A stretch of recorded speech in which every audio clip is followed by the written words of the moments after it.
দর্শক, BNP chairperson Begum Khaleda জিয়ার দেশে ফেরার খবর সংগ্রহে কাজ করছেন আমাদের বেশ কয়েকজন সহকর্মী। বিস্তারিত জানাতে সরাসরি যুক্ত হচ্ছেন আমাদের সহকর্মী আলিমুজ্জামান সাফওয়ান, নিয়াজ মোর্শেদ এবং সাইফুর রিপন। শুরুতে চলে যাব সাফওয়ানের কাছে। সাফওয়ান, নিশ্চয়ই আমাকে শুনতে পাচ্ছেন। বেগম জিয়াকে বরণে বিমানবন্দর এলাকার প্রস্তুতি কেমন এবং নেতা কর্মীদের সমাগম কেমন দেখছেন আমাদের জানাবেন।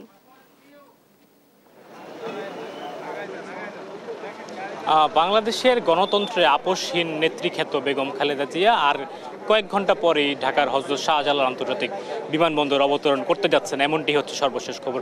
তো বিমানবন্দরে আসলে বেগম খালেদা জিয়ার আগমন উপলক্ষে সকাল থেকে জানাচ্ছিলাম যে নিশ্চিদ্র যে নিরাপত্তা ব্যবস্থা বলয় সেটি কিন্তু তৈরি করা হয়েছে এবং এখানে সর্বোচ্চ যে নিরাপত্তা সেটি দেওয়ার জন্য দেখতে পাচ্ছেন যে বিমান বাহিনীর সদস্য থেকে শুরু করে আইন শৃঙ্খলা রক্ষাকারী বাহিনীর অন্যান্য সদস্যরা, র্যাব ফোর্সের সহ বিমানবন্দরে যে কুইক রেসপন্স টিম সহ অন্যান্য যে আইন শৃঙ্খলা রক্ষাকারী বাহিনীর সদস্যরা, তারা কিন্তু আসলে তাদের দায়িত্ব সঠিকভাবে পালন করছেন এবং এখানে সম্পূর্ণভাবে আসলে যে যান চলাচল সেটি নিয়ন্ত্রণ করা হচ্ছে, অর্থাৎ অনুমতি ছাড়া কোনো ধরনের যানবাহন আসলে ভেতরে প্রবেশ করতে দেওয়া হচ্ছে না। তো সকাল থেকে যেটি বলছিলাম যে বেগম খালেদা জিয়াকে স্বাগত জানানোর জন্য আসলে এই বিমানবন্দর এলাকায় আসলে আসার কথা ছিল ঢাকা মহানগর উত্তর বিএনপির, এবং কিছুক্ষণ আগে আমরা দেখতে পেয়েছি ঢাকা মহানগর উত্তর বিএনপির যে আহ্বায়ক আমিনুল ইসলাম তিনি কিন্তু বিমানবন্দরে এসেছেন এবং তার সাথে তাদের বিএনপির যারা স্থানীয় নেতাকর্মীরা রয়েছেন তারাও রয়েছে। এছাড়া আমরা দেখতে পেয়েছি বিএনপির প্রচার সম্পাদক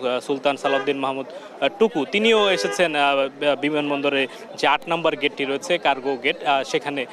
তো আমরা কিছুক্ষণ আগে যেটি জানতে পেরেছি যে আজ সকাল 10:30টায় বেগম খালেদা জিয়াকে বহনকারী যে কাতারের দেয়া বিশেষ অ্যাম্বুলেন্সটি রয়েছে সেটি অবতরণ করার কথা থাকলেও হয়তো কিছুটা বিলম্ব হতে পারে, এমনটি কিন্তু আমরা জানতে পেরেছি। এবং এর আগে লন্ডনের হিথ্রো বিমানবন্দর থেকে গতকাল রাত 9:35 হযরত বেগম খালেদা জিয়াকে বহনকারী যে বিশেষ বিমান সেটি কিন্তু আসলে বাংলাদেশের উদ্দেশ্যে রওনা করে এবং তারপরে সেটি কিন্তু আসলে কাতারে প্রথমে আসলে যাত্রা বিরতি করে আজ সকালে, এবং সেখানে যাত্রা বিরতি শেষে আজ বাংলাদেশ সময় সকাল 6:05 কাতারের দোহা থেকে আসলে ঢাকার হযরত শাহজালাল আন্তর্জাতিক বিমানবন্দরের উদ্দেশ্যে সেই বিশেষ এয়ার অ্যাম্বুলেন্সটি যাত্রা শুরু করে এবং আজ সকাল 10:30 সেই বিমানটি নামার কথা থাকলেও কিছুটা বিলম্ব হতে পারে, এমনটি আমরা আভাস পেয়েছি। এবং বিমানবন্দরে বেগম খালেদা জিয়াকে আসলে স্বাগত জানাবে বিএনপি মহাসচিব মির্জা ফখরুল ইসলাম আলমগীরের নেতৃত্বে বিএনপির যে স্থায়ী কমিটির অন্যান্য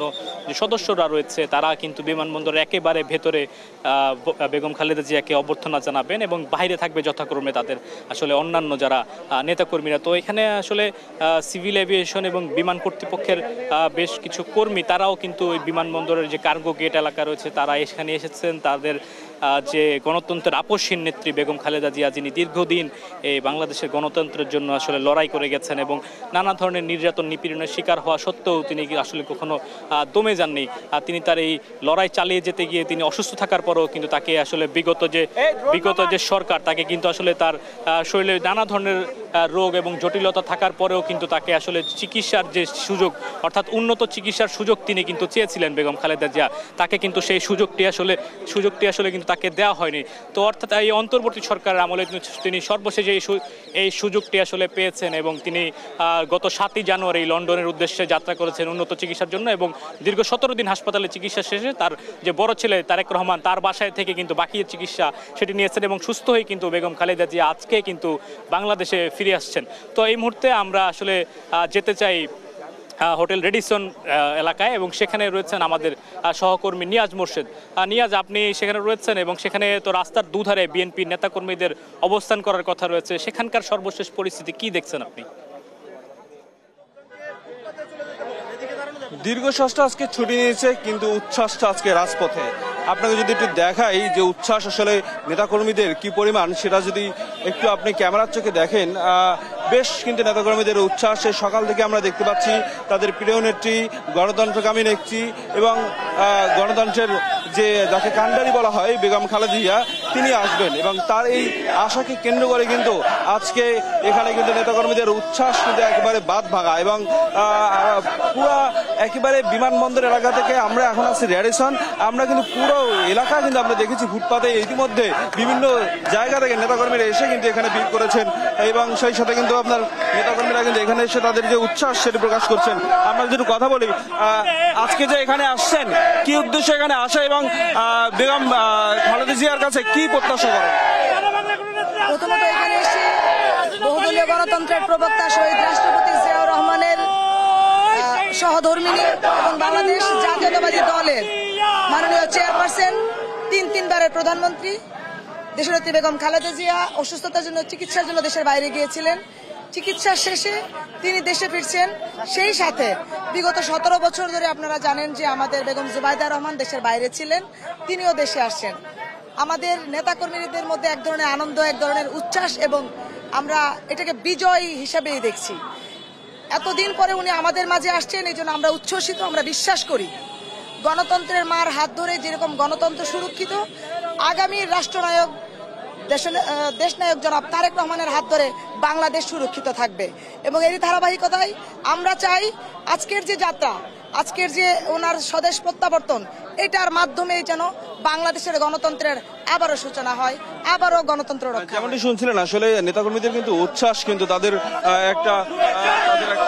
তাদের যে আপনার যে বাদ ভাঙা উচ্ছ্বাস সেটা কিন্তু আসলে আপনার একেবারে চোখে পড়ার মতো। এবং সেই সাথে সাথে কিন্তু যদি বলি, এখানে কিন্তু আসলে আপনার নেতাকর্মীরা স্লোগানে কিন্তু মুখরিত করে রাখছে পুরো রাজপথ। এবং সেই সাথে আপনার শুধু রাজধানী না, দেশের বিভিন্ন জায়গা থেকে কিন্তু সকাল থেকে এখানে নেতাকর্মীরা কিন্তু এখানে এসে উপস্থিত হয়েছেন তাদের প্রিয় নেত্রীকে একটু স্বাগত জানানোর জন্য, এবং সেই সাথে তিনি যেন রাজনীতিতে আবার সংস্কৃত হন সেই প্রত্যাশা কিন্তু তারা আসলে জানিয়েছেন। এই মুহূর্তে আমি আমার কাছে এই ছিল সর্বশেষ। আমরা চলে যাচ্ছি এখন আমাদের গুলশানে রয়েছে আমাদের সাইফুল রিপন, আমরা তার কাছ থেকে যাব গুলশানে যে ফিরোজা সেটি আসলে কি পরিস্থিতি রয়েছে, সেটি কতটা প্রস্তুত রয়েছে। সাইফুল রিপন। ধন্যবাদ নিয়াজ। আমি এই মুহূর্তে রয়েছি গুলশানে ফিরোজার বাসভবনের সামনে এবং বিএনপি চেয়ারপারসন খালেদা জিয়াকে স্বাগত জানাতে ইতিমধ্যেই কিন্তু বিএনপি এই গুলশানের এই ফিরোজা বাসভবনের আশেপাশের যেই এলাকাগুলো রয়েছে সেই এলাকাগুলোতে রাজধানী সহ সারা দেশের বিভিন্ন এলাকা থেকে আগত নেতাকর্মীরা অবস্থান নিচ্ছেন এবং এই ভিড় সামলাতে কিন্তু আইন শৃঙ্খলা বাহিনীর বিপুল সংখ্যক সদস্য মোতায়েন করা হয়েছে এই পুরো এলাকায়।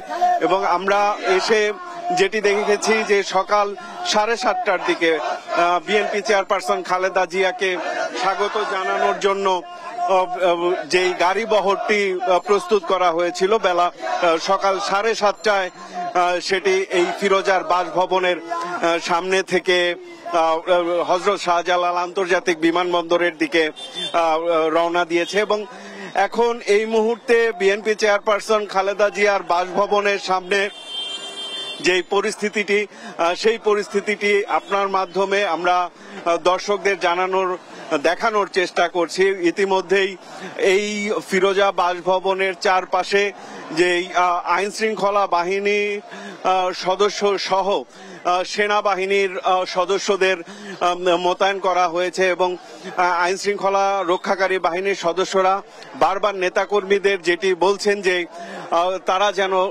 সড়কগুলো যেন অবরোধ না করে দাঁড়ায় এবং যানবাহন যাতে নির্বিঘ্নে চলাচল করতে পারে এমনটি চেষ্টা কিন্তু আইন শৃঙ্খলা বাহিনীর পক্ষ থেকে অব্যাহত রয়েছে। এবং বেলা 10:30টার দিকে বিএনপি চেয়ারপারসন খালেদা জিয়া হযরত শাহজালাল আন্তর্জাতিক বিমানবন্দরে তিনি পৌঁছানোর কথা রয়েছেন এবং ভোর 6:05 কাতারের দোহা থেকে তাকে বহনকারী যেই বিশেষ বিমান সেই বিশেষ বিমানটি কিন্তু রওনা করেছে এবং সেই হিসাবে বেলা 10:30টার দিকে তার এই হযরত শাহজালাল আন্তর্জাতিক বিমানবন্দরে পৌঁছানোর কথা রয়েছে। আমরা যদি একটু ভেতরে প্রবেশ করে আরেকটু দেখানোর চেষ্টা করি, ইতিমধ্যেই কিন্তু এই বিএনপি চেয়ারপারসন খালেদা জিয়াকে স্বাগত জানাতে ইতিমধ্যেই আইন শৃঙ্খলা বাহিনীর সদস্যদের পাশাপাশি সেনাবাহিনীর সদস্যরা এই বাসভবনের সামনে অবস্থান নিয়েছেন এবং নেতা কর্মীদের একটি সুনির্দিষ্ট দূরত্বে তাদের দাঁড় করিয়ে রাখা হয়েছে। এবং দলের শীর্ষ পর্যায় থেকে কিন্তু গত 2 দিন ধরেই নেতাকর্মীদের উদ্দেশ্যে যে বার্তা দেওয়া হয়েছে যে যেহেতু কর্মব্যস্ত দিন, পাশাপাশি আজকে এসএসসি পরীক্ষাও রয়েছে, এই পরীক্ষাকে কেন্দ্র করে যাতে যানবাহন চলাচল নির্বিঘ্ন থাকে সেই বিষয়টি কিন্তু নিশ্চিত করার জন্য নেতা কর্মীদের করা হুঁশিয়ারি দেওয়া হয়েছে যাতে তারা কেউ সড়ক অবরোধ করে না দাঁড়ায়। এবং এর পাশাপাশি বিএনপি চেয়ারপারসন খালেদা জিয়াকে বহনকারী যে গাড়িবহর তাকে স্বাগত জানিয়ে নিয়ে আসবে, সেই গাড়িবহরের সাথে অতিরিক্ত কোনো গাড়ি বা মোটরসাইকেল যেন না থাকে সেই বিষয়টিও কিন্তু করার নির্দেশনা দেওয়া হয়েছে দলের শীর্ষ পর্যায় থেকে। তো সামগ্রিকভাবে ফিরোজা বাসভবনের সামনে আইন শৃঙ্খলা বাহিনীর তৎপরতাও যেমন রয়েছে, উৎসুক নেতাকর্মী সহ সংবাদকর্মীদের ভিড় কিন্তু সকাল থেকেই লেগে আছে এবং দুপুর নাগাদ বিএনপি চেয়ারপারসন খালেদা জিয়া এই বাসভবনে প্রবেশ করবেন এমনটি কিন্তু প্রত্যাশা করছে। তো এই ছিল আমার কাছে এখানকার সর্বশেষ পরিস্থিতি। মার্জানা, আপনাদের প্রত্যেককে ধন্যবাদ। দর্শক, বেগম জিয়ার আগমনের খবর জানাতে ঢাকার বিভিন্ন স্থান থেকে যুক্ত ছিলেন আমাদের সহকর্মীরা।